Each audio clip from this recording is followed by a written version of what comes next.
ആശ്വാസം നേടാം. ഹൃത്തിനുള്ളിൽ ജീവൻ നൽകും വചനം, തിരുവചനം.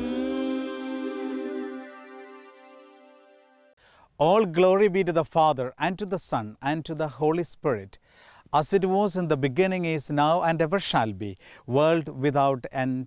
Amen.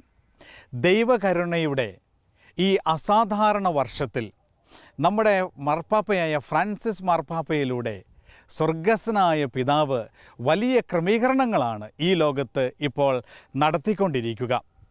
ഡിസംബർ മാസം 8-ാം തീയതി മുതൽ ഈ വർഷം നവംബർ മാസം 20-ാം തീയതി വരെ കരുണയുടെ അസാധാരണ വർഷമായി ഫ്രാൻസിസ് മാർപ്പാപ്പ പ്രഖ്യാപിച്ചിരിക്കുകയാണ്.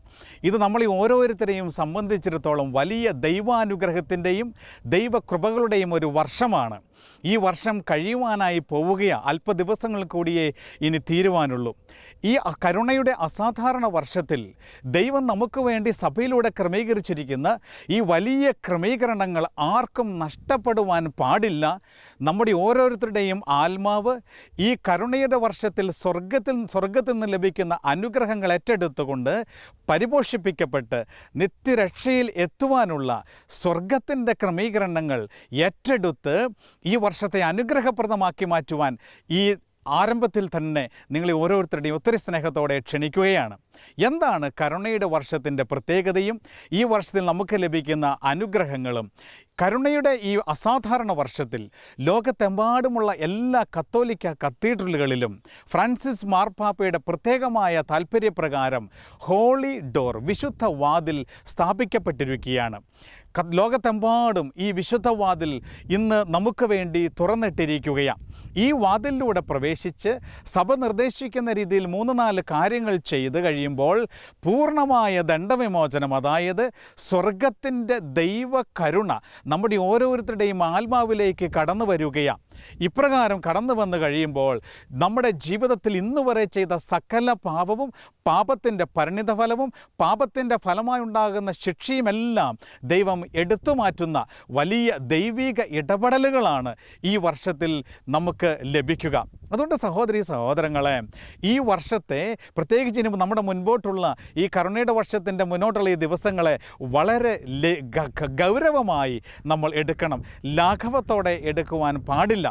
ദൈവത്തിൻ്റെ കരുണ പ്രവാചകന്മാരിലൂടെ നമ്മോട് അരുളി ചെയ്തത് പ്രകാരം ഇന്ന് നമ്മളെയും ക്ഷണിക്കുകയാണ്. സഹോദരങ്ങളെ, വെളിപാടിൻ്റെ പുസ്തകത്തിൻ്റെ 2-ാമത്തെ അധ്യായത്തിൻ്റെ 4-ാമത്തെ തിരുലിഖിതത്തിലൂടെ കർത്താവ് നമ്മെ ഇപ്രകാരം പഠിപ്പിച്ചു: എനിക്ക് നിന്നോട് ഒരു കാര്യം പറയുവാനുണ്ട്. നിനക്കാദ്യമുണ്ടായിരുന്ന സ്നേഹം ഇപ്പോൾ നിനക്ക് ഇല്ല. അതിനാൽ നീ ഏതവസ്ഥയിൽ നിന്നാണോ വ്യതിചലിച്ചത് ആ അവസ്ഥ മനസ്സിലാക്കി തിരിച്ചു വരിക. ദൈവത്തിലേക്കൊരു തിരിച്ചു വരവിന് ദൈവം ഇന്ന് നമ്മളെ വിളിക്കുകയാണ്. നമ്മളൊന്നും വലിയ വലിയ പാപികളായിരിക്കണമെന്ന് നിർബന്ധമില്ല. എന്നാൽ കൊച്ചു കൊച്ചു പാപ സാഹചര്യങ്ങളിൽ നിന്ന് പോലും ദൈവത്തെങ്കിലേക്കൊരു തിരിച്ചു വരവ്, ദൈവത്തിൻ്റെ കരുണയെ പൂർണ്ണമായി ഏറ്റെടുക്കാൻ ദൈവം ക്ഷണിക്കുകയാണ്. പ്രിയമുള്ള സഹോദരീ സഹോദരങ്ങളെ, ഈ കരുണയുടെ വർഷത്തിൽ ഓരോ വിശുദ്ധവാതിലൂടെ പ്രവേശിക്കുമ്പോൾ നമുക്ക് ലഭിക്കുന്ന പൂർണ്ണ ദണ്ഡവിമോചനമാണ്. എന്താണ് ദണ്ഡവിമോചനമെന്ന് പറഞ്ഞാൽ, നമ്മൾ ചെയ്യുന്ന ചെറുതും വലുതുമായ ഓരോ പാപത്തിനും 2 പരിണിത ഫലങ്ങളുണ്ട്, 2 ശിക്ഷയുണ്ട്. 1 നിത്യശിക്ഷ, 2 താൽക്കാലിക ശിക്ഷ. 1 കുമ്പസാരിച്ചു കഴിഞ്ഞാൽ എല്ലാം പൂർത്തിയായി എന്ന് ചിന്തിക്കുന്നവരാണ് ക്രൈസ്തവരായ നമ്മൾ ഓരോരുത്തരും. എന്നാൽ മനസ്സിലാക്കുന്നത് ഇപ്രകാരമാണ്: കുമ്പസാരം എന്ന കൂദാശ വഴി പാപത്തിൻ്റെ കുറ്റവും പാപത്തിൻ്റെ നിത്യശിക്ഷയായ നരകവും ദൈവകരുണയാൽ നീക്കം ചെയ്യപ്പെടും. കുമ്പസാരിച്ചു കഴിഞ്ഞാൽ നമ്മൾ പിന്നെ നരകത്തിൽ പോവുകയില്ല, സ്വർഗം ഗ്യാരണ്ടിയായി ദൈവം നൽകുന്നു. എന്നാൽ പാപത്തിൻ്റെ പരിണിത ഫലമായി ലഭിച്ചതും ദൈവനീതി ആവശ്യപ്പെടുന്നതുമായ താൽക്കാലിക ശിക്ഷ കുമ്പസാരത്തിലൂടെ നീങ്ങിപ്പോകുന്നില്ല. ഇത് വിശുദ്ധ ജീവിതം വഴിയും മറ്റ് ആത്മീയ മാർഗങ്ങളിലും കൂടെ നമ്മൾ പരിഹരിക്കണം. പ്രിയമുള്ള സഹോദരീ സഹോദരങ്ങളെ, ഇനി ഈ താൽക്കാലിക ശിക്ഷയെക്കുറിച്ച് വിശുദ്ധ ലിഖിതം നമ്മളെ ഒരു അനുഭവത്തിലൂടെ പഠിപ്പിക്കുന്നുണ്ട്. സാമുവേൽ പ്രവാചകൻ്റെ 2-ാമത്തെ പുസ്തകത്തിൻ്റെ 12-ാമത്തെ അധ്യായത്തിൻ്റെ 13-14 തിരുലിഖിതങ്ങളിലൂടെ കർത്താവ് ദാവീദ് രാജാവിൻ്റെ ജീവിതത്തിലെ ഒരു സംഭവം നമ്മളുമായി പങ്കുവയ്ക്കുകയാണ്. ദാവീദ് പാപം ചെയ്തു, നമുക്കറിയാം. 2 പാപം ചെയ്തു. 1 വ്യഭിചാരം, മറ്റൊന്ന് എന്നിട്ട് ആ വ്യഭിചാരം മറച്ചു വയ്ക്കുവാനായി കൊലപാതകം, ഇത്രമാത്രം പാപം ചെയ്തിട്ട് ഒന്നും സംഭവിക്കാത്ത രീതിയിൽ രാജ്യം ഭരിച്ച് മുന്നോട്ട് പോയ ദാവീദിൻ്റെ രാജാവിൻ്റെ അടുത്തേക്ക് നാഥാൻ പ്രവാചകനെ അയച്ച് ദൈവം ദാവീദിനോട് ഇപ്രകാരം പറഞ്ഞു, നീ ദൈവത്തിനെതിരായി തെറ്റ് ചെയ്തു. ഇത് കേട്ടയുടനെ ദൈവത്തെ സ്നേഹിച്ച ദാവീദ് ഒരുപാട് വേദനിച്ചു. നാഥാൻ പ്രവാചകൻ അരുളി ചെയ്ത ഈ ദൈവകോപം കേട്ട് അനുതപിച്ച് പശ്ചാത്തപിച്ച് നിലവിളിച്ച് ദൈവസന്നിധിയിൽ മാപ്പിന് വേണ്ടി അപേക്ഷിച്ചപ്പോൾ ദൈവം വീണ്ടും നാഥാൻ പ്രവാചകനെ ദാവീദിൻ്റെ അടുത്തേക്ക് അയച്ച് ഇപ്രകാരം പറഞ്ഞു, ദൈവസന്നിധിയിൽ എളിമപ്പെട്ട് അനുതപിച്ച് മാപ്പപേക്ഷിച്ചതുകൊണ്ട് ദൈവം നിൻ്റെ പാപം ക്ഷമിച്ചിരിക്കുന്നു, ഇനി നീ മരിക്കുകയില്ല. അതിൻ്റെ അർത്ഥം ഈ ലോകത്തിൽ നിന്ന് മരിക്കുകയില്ല എന്നല്ല, നിനക്ക് നിത്യമരണം സംഭവിക്കുകയില്ല എന്ന്. അതായത് നീ നരകത്തിൽ പോകില്ല, സ്വർഗത്തിലേക്ക് നീ കടന്നു ചെല്ലും. ഇതാണ് കുംഭസാരത്തിൽ സംഭവിക്കുന്നത്. നമുക്ക് നിത്യമരണം സംഭവിക്കാതെ സ്വർഗം ദൈവം നമുക്ക് തുറന്നു നൽകും. എന്നാൽ നാഥാൻ പ്രവാചകൻ കൂട്ടിച്ചേർക്കുന്ന ഇപ്രകാരമാണ്, ഈ പ്രവൃത്തികൾ ചെയ്ത് ദൈവത്തെ നീ അവഹേളിച്ചതിനാൽ നിൻ്റെ കുഞ്ഞ് മരിച്ചു പോകും. ഇതാണ് താൽക്കാലിക ശിക്ഷ. നമ്മൾ ചെയ്യുന്ന ഓരോ പാപത്തിനും ഒരു ശിക്ഷ ഈ ലോകത്ത് ജീവിച്ചിരിക്കുമ്പോൾ തന്നെ നമ്മൾ ഏറ്റെടുക്കേണ്ടിയിരിക്കുന്നു. ഇനി ഈ ലോകത്ത് ജീവിച്ചിരിക്കുമ്പോൾ അത് ഏറ്റെടുത്തിട്ടില്ലെങ്കിൽ ശുദ്ധീകരണ സ്ഥലത്ത് വർഷങ്ങളായി കിടന്ന് ഇതിനൊക്കെ പരിഹാരം ചെയ്യേണ്ടിയിരിക്കുന്നു. പ്രിയമുള്ള സഹോദരങ്ങളെ, താൽക്കാലിക ശിക്ഷ ഏത് രീതിയിൽ നമ്മുടെയൊക്കെ ജീവിതങ്ങളിൽ കടന്നു വരുമെന്ന് നമുക്കറിയില്ല. അത് മരണമായി കടന്നു വരാം, അത് രോഗമായി കടന്നു വരാം, അത് അനർത്ഥങ്ങളായി കടന്നു വരാം, അത് ജോലി നഷ്ടപ്പെടുന്ന സാഹചര്യങ്ങളായി കടന്നു വരാം, അത് വ്യത്യസ്തമായ തകർച്ചയിലൂടെ കടന്നു വരാം. ഏത് രീതിയിൽ താൽക്കാലിക ശിക്ഷ നമ്മൾ ഓരോരുത്തരും ഏറ്റെടുക്കണമെന്ന് നമുക്കറിയില്ല. എന്നാൽ നമ്മൾ മനസ്സിലാക്കുന്ന മറ്റൊരു കാര്യം കൂടിയുണ്ട്. നമ്മുടെ അയൽപക്കത്തോ കുടുംബത്തിലോ ആരെങ്കിലുമൊക്കെ രോഗികളാണെങ്കിൽ, എന്തെങ്കിലും തകർച്ചയിലൂടെയൊക്കെ കടന്നു പോകുക നമ്മൾ കാണുന്നുണ്ടെങ്കിൽ ഒരിക്കലും നമ്മൾ അവരെ വിധിക്കുവാൻ പാടില്ല. നമ്മൾ ഇപ്രകാരം ചിന്തിക്കുവാൻ പാടില്ല, അവൻ്റെ പാപത്തിൻ്റെ ഫലമാണ് അവൻ അനുഭവിക്കുന്നത് എന്ന് നമ്മൾ ഒരിക്കലും ചിന്തിക്കുവാൻ പാടില്ല. കാരണം ആരെയും വിധിക്കുവാൻ നമുക്ക് അനുവാദമില്ല. സഹോദരങ്ങളെ, നമ്മൾ വ്യക്തിപരമായി മനസ്സിലാക്കുകയാണ്, ഞാൻ ചെയ്യുന്ന ഓരോ പാപത്തിനും ഒരു പരിണിത ഫലം താൽക്കാലിക ശിക്ഷയിലൂടെ ഞാൻ വ്യക്തിപരമായോ എൻ്റെ കുടുംബത്തിലോ എന്നോട് ചേർന്നിരിക്കുന്ന ചില വ്യക്തികളിലോ ഏറ്റെടുക്കേണ്ട ചില സാഹചര്യങ്ങൾ ഉണ്ടാകാൻ സാധ്യതയുണ്ട് എന്ന്.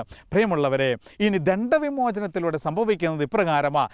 ദൈവം അനുവദിച്ചിരിക്കുന്ന ഈ കാര്യങ്ങൾ നമ്മൾ ചെയ്തു കഴിയുമ്പോൾ നമ്മൾ ഈ പാപം ചെയ്ത് വന്നുകൂടുന്ന സകല പാപവും, പാപത്തിൻ്റെ പരിണിതഫലവും, പാപത്തിൻ്റെ ശിക്ഷയും ദൈവം കർത്താവായ യേശുക്രിസ്തു നമുക്ക് വേണ്ടി കാൽവരി മലയിൽ അർപ്പിച്ച തൻ്റെ ദിവ്യ ബലിയുടെ, പാപപരിഹാര ബലിയുടെ അനന്തമായ യോഗ്യതയാൽ നമ്മൾ ഇന്ന് എടുത്തു മാറ്റുകയാണ്. ചെറുപ്പം മുതൽ ഈ തീർത്ഥാടന യാത്ര ഹോളി ഡോറിലേക്ക് ചെയ്യുന്ന ആ ദിവസം വരെ നമ്മൾ ചെയ്ത സകല പാപവും, പാപത്തിൻ്റെ പരിണിതഫലവും ശിക്ഷയും കർത്താവായ യേശുക്രിസ്തു കാൽവരിയിൽ നമുക്ക് വേണ്ടി അർപ്പിച്ച പാപപരിഹാര ബലിയുടെ അനന്ത യോഗ്യതയാൽ ദൈവപിതാവ് എടുത്തു മാറ്റി നമ്മളെ ദൈവകരുണയാൽ പൊതിയുന്ന അമൂല്യമായ അനുഗ്രഹമാണ് ഈ പൂർണ്ണ ദണ്ഡവിമോചനത്തിലൂടെ ദൈവം നമുക്ക് നൽകുക. പ്രിയമുള്ള സഹോദരങ്ങളെ, ആ ദണ്ഡവിമോചന യാത്രയ്ക്ക് ശേഷം നമ്മൾ മരിച്ചു കഴിഞ്ഞാൽ, പാപം ചെയ്യാതെ മരിച്ചു കഴിഞ്ഞാൽ ശുദ്ധീകരണ സ്ഥലത്തിൽ പോലും പോകാതെ ദൈവം നമ്മളെ സ്വർഗത്തിലേക്ക് കൂട്ടിക്കൊണ്ടുപോകും. ഇനി ഈ വിശുദ്ധവാതിലേക്ക് തീർത്ഥാടന യാത്ര നടത്തുമ്പോൾ നമ്മൾ എന്താണ് ചെയ്യേണ്ടത്? 4 കാര്യങ്ങളാണ് ചെയ്യുക. ഒന്ന്, നല്ല വിശുദ്ധമായ പൂർണ്ണമായ അനുതാപത്തോടെയുള്ള കുംഭസാരം നമ്മൾ നയിക്കണം. കുംഭസാരത്തിന് ശേഷം വിശുദ്ധ വാതിലുള്ള ദേവാലയത്തിൽ കടന്നു ചെന്ന് അവിടെ വിശുദ്ധ ബലിയർപ്പിച്ച് വിശുദ്ധ കുർബാന യോഗ്യതയോടെ സ്വീകരിക്കണം. 3, മാർപ്പാപ്പായുടെ നിയോഗങ്ങൾക്ക് വേണ്ടി നമ്മൾ പ്രാർത്ഥിക്കണം. മാർപ്പാപ്പായുടെ നിയോഗത്തിന് പ്രത്യേക പ്രാർത്ഥനയൊന്നുമില്ല. വളരെ പ്രത്യേകമായി വിശ്വാസ പ്രമാണം ചൊല്ലി പ്രാർത്ഥിക്കുന്നത് വലിയ അനുഗ്രഹപ്രദമാണ്. ചിലർ ജപമാല ചൊല്ലി പ്രാർത്ഥിക്കും, ചിലർ കരുണക്കൊന്ത ചൊല്ലി പ്രാർത്ഥിക്കും, ചിലർ മറ്റ് പ്രത്യേകമായ പ്രാർത്ഥനകൾ. എന്നിട്ട് ഇപ്രകാരം നമ്മൾ പറയണം, വിശുദ്ധവാതിലുള്ള ദേവാലയത്തിൽ കടന്നു ചെന്ന് വിശ്വാസ പ്രമാണം 1-2 പ്രാവശ്യമൊക്കെ ചൊല്ലി പറയണം, കർത്താവേ, ഞാൻ പ്രാർത്ഥിച്ച ഈ വിശ്വാസ പ്രമാണം മാർപ്പാപ്പായുടെ നിയോഗത്തിന് വേണ്ടി കാഴ്ചവെക്കുന്നുവെന്ന് പറഞ്ഞ് നമ്മൾ കാഴ്ചവെക്കണം. ഇനി 4-മതായി, വിശുദ്ധ വാതിൽ എവിടെയാണ് ക്രമീകരിച്ചിരിക്കുന്നത് ആ വിശുദ്ധ വാതിലൂടെ പ്രവേശിച്ച് പ്രാർത്ഥിക്കുക. അതിൻ്റെ ഓർഡർ ഡസ് നോട്ട് മാറ്റർ. നമ്മൾ എന്താദ്യം ചെയ്യുന്നുവെന്നുള്ളതല്ല.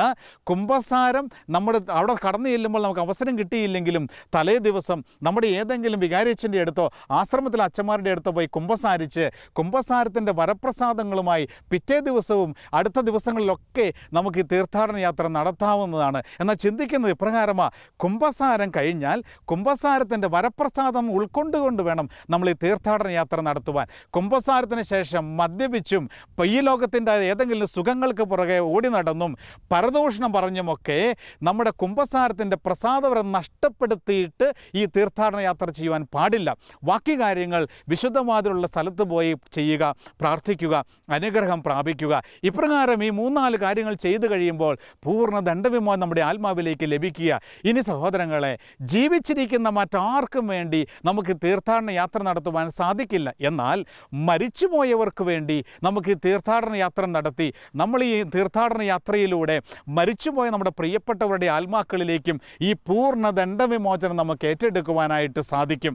ഇനി സഹോദരങ്ങളെ, ദൈവം തൻ്റെ അനന്തമായ കരുണ നമ്മുടെ ഓരോരുത്തരുടെയും ജീവിതത്തിലേക്ക് ഇപ്പോൾ ഒഴുകിക്കൊണ്ടിരിക്കുന്ന ഈ കാലഘട്ടത്തിൽ ഈ എല്ലാ വ്യവസ്ഥകളും നമ്മൾ ഏറ്റെടുത്ത് നടത്തിയാലും പൂർണ്ണ ദണ്ഡവിമോചനം സ്വീകരിക്കണമെന്ന് നിർബന്ധമില്ല. ഒരു കാര്യം കൂടി നമ്മൾ ചിന്തിക്കേണ്ടിയിരിക്കുന്നു. അവസാനമായി ഇപ്രകാരമാണ്, നമ്മൾ മത്തായിയുടെ സുവിശേഷത്തിൻ്റെ 6-ാമത്തെ അധ്യായത്തിൻ്റെ 15-ാമത്തെ തിരുലിഖിതത്തിലൂടെ സ്വർഗസ്ഥനായ പിതാവിൻ്റെ ഒരു മനോഭാവം ഈശോ നമ്മളെ പഠിപ്പിക്കുകയാണ്. അതിപ്രകാരമാണ്, നിന്നോട് തെറ്റ് ചെയ്യുന്നവരോട് നീ ക്ഷമിക്കുന്നില്ലെങ്കിൽ സ്വർഗസ്ഥനായ പിതാവ് നിന്നോടും ക്ഷമിക്കുകയില്ല എന്ന്. നമ്മൾ ഈ തീർത്ഥാടന യാത്ര നടത്തുമ്പോൾ ആരോടെങ്കിലും മനസ്സിൽ വെറുപ്പ് വെച്ചുകൊണ്ടാണ് നമ്മൾ ഈ തീർത്ഥാടന യാത്ര നടത്തുന്നതെങ്കിൽ അതൊരു പാഴ്വേലയായി മാറും. ഈ ദണ്ഡവിമോചനത്തിൻ്റെ അനുഗ്രഹം നമുക്ക് ഏറ്റെടുക്കാൻ സാധിക്കുകയില്ല. അതുകൊണ്ട് ഈ തീർത്ഥാടന യാത്ര നടത്തുമ്പോൾ വളരെ പ്രധാനപ്പെട്ട ഒരു കാര്യം ഇപ്രകാരമാണ്, നമ്മൾ പൂർണ്ണമായി മാപ്പ് കൊടുത്ത് മാപ്പ് ചോദിച്ച് അനുരഞ്ജനപ്പെട്ട് ഹൃദയത്തിൽ നിന്ന് വെറുപ്പെടുത്തു മാറ്റി വേണം നമ്മൾ ഈ തീർത്ഥാടന യാത്ര നടത്തുവാൻ എന്നുള്ളത്. സഹോദരങ്ങളെ, ചില സഹോദരങ്ങൾ ഈ അടുത്ത ദിവസങ്ങളിൽ ഞാൻ ചില സഹോദരങ്ങളുമായി സംസാരിച്ചപ്പോൾ പങ്കുവച്ചത് ഇപ്രകാരമാണ്, പല വിശുദ്ധ വാതിലുകളിലൂടെ അവർ പ്രവേശിച്ചിട്ടുണ്ട്. എന്നാൽ ഇപ്പോഴും വീട്ടിലുള്ള സഹോദരനോടൊന്ന് വിളിച്ച് സംസാരിക്കുവാൻ അവർ മടി കാണിക്കുന്നു. ഏതോ കാലഘട്ടത്തിൽ വർഷങ്ങൾക്ക് മുമ്പ് എന്നോട് എൻ്റെ അമ്മായിയമ്മ എന്തോ എന്ന് പറഞ്ഞത് കൊണ്ട് 6 മാസമായി വർഷങ്ങളായി അമ്മയെ വിളിച്ച് സംസാരിക്കാതെ ജീവിക്കുന്ന ചില വ്യക്തികൾ പല രീതിയിലുള്ള വിശുദ്ധവാതിലൂടെ കടന്നുപോയിട്ട് എനിക്കെല്ലാം ക്രമീകരിച്ചിരിക്കുന്നുവെന്ന് ചിന്തിക്കുകയാണ്. പ്രിയമുള്ള സഹോദരങ്ങളെ, പൂർണ്ണമായി ക്ഷമിച്ച് പൂർണ്ണമായി മാപ്പ് കൊടുത്ത് മറ്റുള്ളവരോട് കരുണ കാണിച്ച് വേണം നമ്മൾ ഈ വിശുദ്ധവാതിലൂടെ പ്രവേശിച്ച് ഈ തീർത്ഥാടന യാത്ര ഏറ്റെടുക്കുവാൻ. അതുകൊണ്ട് സഹോദരങ്ങളെ, ദൈവപിതാവിൻ്റെ അനന്തമായ കരുണ നമ്മുടെ ഓരോരുത്തരുടെയും ജീവിതങ്ങളിലേക്ക് ചൊരിയപ്പെടുന്ന ഈ അസാധാരണ വർഷത്തിൻ്റെ അനുഗ്രഹങ്ങൾ ഒരിക്കലും നമുക്ക് നഷ്ടപ്പെടുവാൻ പാടില്ല. ഇനി നമ്മുടെ മുന്നോട്ടുള്ള ഈ ഏതാനും ദിവസങ്ങൾ നമ്മൾ കുടുംബമായി കടന്നു ചെല്ലണം ഏതെങ്കിലും ഒരു വിശുദ്ധവാതിൽ സ്ഥാപിച്ചിരിക്കുന്ന ദേവാലയത്തിലേക്ക്. എന്നെ ശ്രവിക്കുന്ന മാതാപിതാക്കളെ, നിങ്ങൾ നിങ്ങളുടെ കുഞ്ഞുങ്ങളെയും കൊണ്ട് മാതൃകകൾ നൽകി ഈ വിശുദ്ധവാതിലൂടെ പ്രവേശിച്ച് ഇതിൻ്റെ പ്രത്യേകതയും ഇതിൻ്റെ പ്രാധാന്യവുമൊക്കെ കുഞ്ഞുങ്ങൾക്ക് പകർന്നു കൊടുത്ത് ഈ പൂർണ്ണ ദണ്ഡവിമോചനത്തിൻ്റെ ഈ അഭിഷേകം നിങ്ങൾ നിങ്ങളുടെ കുഞ്ഞുങ്ങളിലേക്ക് പകർന്നു കൊടുക്കുവാനുള്ള ക്രമീകരണങ്ങൾ നടത്തിയില്ലെങ്കിൽ നഷ്ടപ്പെടുന്നത് വലിയ ദൈവിക ഇടപെടലുകളാണ് നിങ്ങളുടെ കുഞ്ഞുങ്ങളുടെ ജീവിതങ്ങളിലും നിങ്ങളുടെ കുടുംബത്തിലുമെന്ന് മനസ്സിലാക്കുകയാണ്. അതുകൊണ്ട് ഇനി 1 വർഷം ദൈവം നമുക്ക് നൽകി. 2015 ഡിസംബർ മാസം 8-ാം തീയതി മുതൽ ആരംഭിച്ച ഈ കരുണയുടെ വർഷത്തിൽ അവസാനത്തെ ഈ മാസമെങ്കിലും ഇനിയും ആരെങ്കിലും ഈ കരുണയുടെ വർഷത്തിൻ്റെ അനുഗ്രഹങ്ങൾ ഏറ്റെടുക്കാതെ ഈ ലോകത്തിൻ്റേതായ തലങ്ങളിലൂടെ തിരക്ക് എന്ന എക്സ്ക്യൂസോടുകൂടി മുന്നോട്ട് പോകുന്നുണ്ടെങ്കിൽ പ്രിയമുള്ള സഹോദരങ്ങളെ, ഒത്തിരി സ്നേഹത്തോടെ ക്ഷണിക്കുകയാണ്.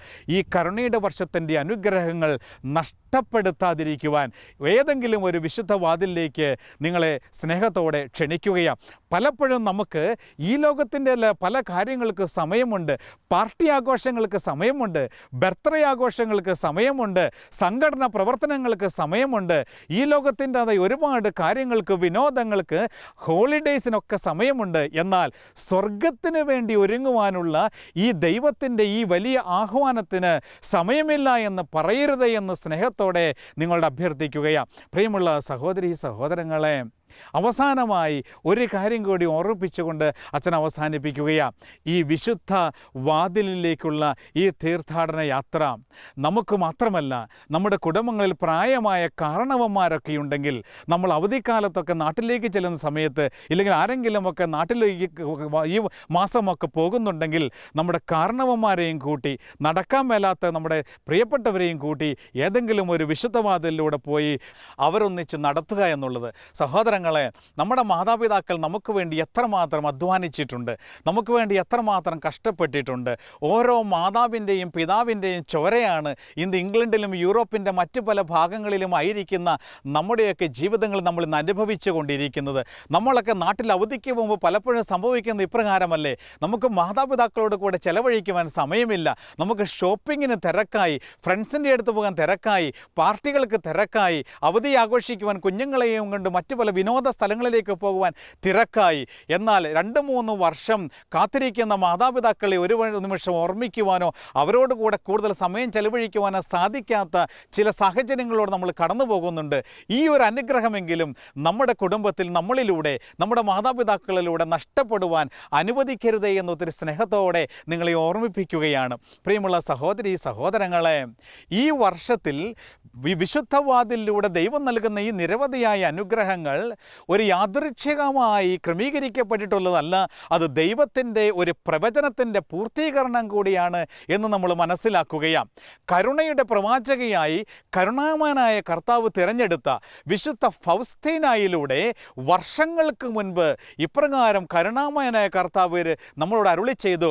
വിശുദ്ധ ഫൗസ്തീനയുടെ ഡയറിക്കുറിപ്പിൽ ഇപ്രകാരം എഴുതി വച്ചിരിക്കുകയാണ്: നീതിമാനായ വിധിയാളനായി ഈ ലോകത്തിലേക്ക് ഞാൻ കടന്നു വരുന്നതിന് മുൻപ് എൻ്റെ കരുണയുടെ കരങ്ങൾ നീട്ടി ഞാൻ നിങ്ങളുടെ അടുത്തേക്ക് കടന്നു വരും. നീതിമാനായ വിധിയാളനായി ഈ ലോകത്തിലേക്ക് ഞാൻ കടന്നു വരുന്നതിന് മുൻപ് എൻ്റെ കരുണയുടെ കരങ്ങൾ നീട്ടി നിങ്ങളുടെ അടുത്തേക്ക് ഞാൻ കടന്നു വരും. എൻ്റെ കരുണയുടെ വാതിലിലൂടെ പ്രവേശിക്കുന്നവർ എൻ്റെ കരുണയാൽ പൊതിയപ്പെടും. എൻ്റെ കരുണയുടെ വാതിലിലൂടെ പ്രവേശിക്കുവാൻ മടിച്ചു നിൽക്കുന്നവർ എൻ്റെ നീതിയുടെ വാതിലിലൂടെ കടന്നു പോകേണ്ടി വരുമെന്ന് വിശുദ്ധ ഫൗസ്തീനായിലൂടെ വർഷങ്ങൾക്ക് മുമ്പ് കരുണാമയനായ കർത്താവ് നമ്മോട് അരുളി ചെയ്യുകയുണ്ടായി. പ്രിയമുള്ള സഹോദരങ്ങളെ, ഈ പ്രവചനത്തിൻ്റെ പൂർത്തീകരണമാണ് ഇന്ന് ലോകമെമ്പാടും സംഭവിച്ചു കൊണ്ടിരിക്കുക. ഇന്ന് ലോകത്തിലുള്ള ഓരോ കത്തോലിക്ക കത്തീഡ്രലുകളിലും മാത്രമല്ല, സ്ഥലത്തെ മെത്രാൻ തീരുമാനിച്ചിരിക്കുന്ന മറ്റ് ചില പ്രത്യേക ദേവാലയങ്ങളിലൊക്കെ കരുണയുടെ കരങ്ങൾ തുറന്നിട്ട് ദൈവം കാത്തിരിക്കുകയാണ്. ഈ കരുണയുടെ വാതിലിലൂടെ നമ്മൾ പ്രവേശിച്ച് ചെറുപ്പം മുതൽ ഇന്നുവരെ ചെയ്തു പോയ സകല പാപവും, പാപത്തിൻ്റെ പരിണിത ഫലവും, പാപത്തിൻ്റെ ശിക്ഷയിൽ നിന്നുമുള്ള ഇളവ് സ്വീകരിച്ചുകൊണ്ട് ആത്മാവിനെ വിശുദ്ധീകരിക്കുവാൻ ദൈവം നമുക്ക് വേണ്ടി കാത്തിരിക്കുകയാണ്. കുംഭസാരം എന്ന കൂദാശ സ്വീകരിച്ചുകൊണ്ട് ദൈവത്തെങ്കിലേക്ക് ഒരു പൂർണ്ണമായ തിരിച്ചുവരവിന് വേണ്ടി ദൈവം കാത്തിരിക്കുകയാണ്. സഹോദരങ്ങളെ, യെശയ്യാ പ്രവാചകൻ്റെ പുസ്തകത്തിൻ്റെ 1-ാമത്തെ അധ്യായത്തിൻ്റെ 8-ാമത്തെ തിരുലിഖിതത്തിലെ കർത്താവ് ഇപ്രകാരം അരുളി ചെയ്തു: വരുവിൻ, നമുക്ക് രമ്യതപ്പെടാം. നിങ്ങളുടെ പാപങ്ങൾ കടും ചെമപ്പാണെങ്കിലും അവ മഞ്ഞുപോലെ വെണ്മയുള്ളതാകും. അവ രക്തപങ്കിലമാണെങ്കിലും കമ്പിളി പോലെ വെളുക്കുമെന്ന്. സ്നേഹമുള്ള സഹോദരീ സഹോദരങ്ങളെ, നീതിയുടെ വാതിലെന്ന് പറയുന്നത് എന്തുവാ? നന്മ ചെയ്യുന്നവന് അനുഗ്രഹവും തിന്മ ചെയ്യുന്നവന് ശിക്ഷയും. ദൈവനീതി ഏറ്റെടുക്കുക എളുപ്പമുള്ള കാര്യമല്ല. അതിനായി ആരും ഇടവരാതെ ദൈവ കരുണയ്ക്ക് വേണ്ടി പരിശ്രമിക്കുവാൻ അച്ഛൻ ഒത്തിരി സ്നേഹത്തോടെ എല്ലാവരെയും ക്ഷണിക്കുകയാണ്. സർവശക്തനായ ദൈവം തൻ്റെ അനന്തമായ കരുണ ഈ ലോകം മുഴുവനും ഇന്ന് വാരിച്ചൊരിഞ്ഞുകൊണ്ടിരിക്കുന്ന ഈ അസാധാരണ വർഷത്തിൽ ആ അനുഗ്രഹം എന്നെ ശ്രവിക്കുന്ന നിങ്ങൾക്ക് ഓരോരുത്തർക്കും, സഭയിലെ എല്ലാ വിശ്വാസികൾക്കും ലഭിക്കട്ടെ എന്ന് പ്രാർത്ഥിച്ചുകൊണ്ട് ദൈവത്തിൻ്റെ അനന്തമായ കരുണയാൽ നിങ്ങൾ ഓരോരുത്തരും നിറയപ്പെട്ട് നിത്യരക്ഷയ്ക്ക് വേണ്ടി ഒരുങ്ങുവാൻ ദൈവം ക്രമീകരിച്ചിരിക്കുന്ന ഈ ക്രമീകരണങ്ങൾ നമുക്ക് ഓരോരുത്തർക്കും വലിയ അനുഗ്രഹമായി മാറട്ടെ. അതിലൂടെ നമ്മളും നമ്മുടെ കുടുംബവും നമ്മുടെ കുഞ്ഞുങ്ങളും നമ്മുടെ സഭയും സമൂഹവും വലിയ ദൈവ അനുഭവത്തിലേക്ക് കടന്നു വരട്ടെ എന്ന് പ്രാർത്ഥിക്കുന്നു. സർവശക്തനായ ദൈവം നിങ്ങളെ ഓരോരുത്തരെയും സമൃദ്ധമായി അനുഗ്രഹിക്കട്ടെ. പിതാവിൻ്റെയും പുത്രൻ്റെയും പരിശുദ്ധാത്മാവിൻ്റെയും നാമത്തിൽ ആമേൻ.